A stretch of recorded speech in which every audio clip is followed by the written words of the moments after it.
రేవంత్ రెడ్డి గారు మాటల ముఖ్యమంత్రి కాదు, మూటల ముఖ్యమంత్రి అని మళ్ళొకసారి తేలిపోయింది దీంతో. ఎందుకంటే మూటలు మోసే పిసిసి అధ్యక్ష పదవి తెచ్చుకున్నారని వెంకటరెడ్డి గారు చెప్పారు. ఇప్పుడు మూటలు మోసే పదవి కాపాడుకుంటున్నారు అని దేశమంతా తెలుసు. అట్లాగే మూటలతోనే ఆనాడు పిసిసి ఆఫీస్ బేరర్స్ దగ్గర కూడా డబ్బులు తీసుకొని మరి కాంగ్రెస్ పార్టీ ఒక పత్రికకు డబ్బులు అందించారని చెప్పి ఎన్ఫోర్స్మెంట్ డైరెక్టరేట్ కూడా చెప్తా ఉంది. ఓటుకు నోటు జరిగినప్పుడేమో రేవంత్ రెడ్డి గారు ఒక ఎమ్మెల్యే, కానీ ఈరోజు ఈ రాష్ట్రానికి ముఖ్యమంత్రి. కాబట్టి యావత్ దేశం పరువు, యావత్ దేశం ముందు తెలంగాణ పరువు ఇవాళ తీసి పరువు పోగొట్టి నిజంగా తెలంగాణ ముఖ్యమంత్రి అంటే ఇట్లాంటి వ్యక్తి అనే పరిస్థితి ఇవాళ కనబడతా ఉన్నది. గతంలో యడ్యూరప్ప గారు కర్ణాటక ముఖ్యమంత్రిగా ఉన్నారు. ఇది నేను చెప్పేది 2020వ సంవత్సరానికి సంబంధించిన అంశం.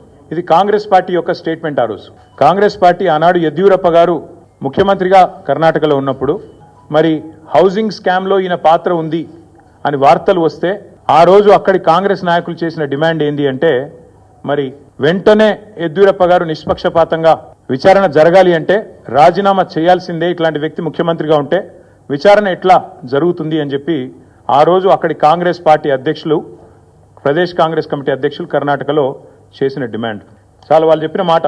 The Karnataka Congress on Thursday demanded that Karnataka Chief Minister B.S. Yediyurappa either resign or be sacked to ensure a fair investigation against him in 2019 corruption case. ఇది కర్ణాటక కాంగ్రెస్ మాట, నా మాట కాదు.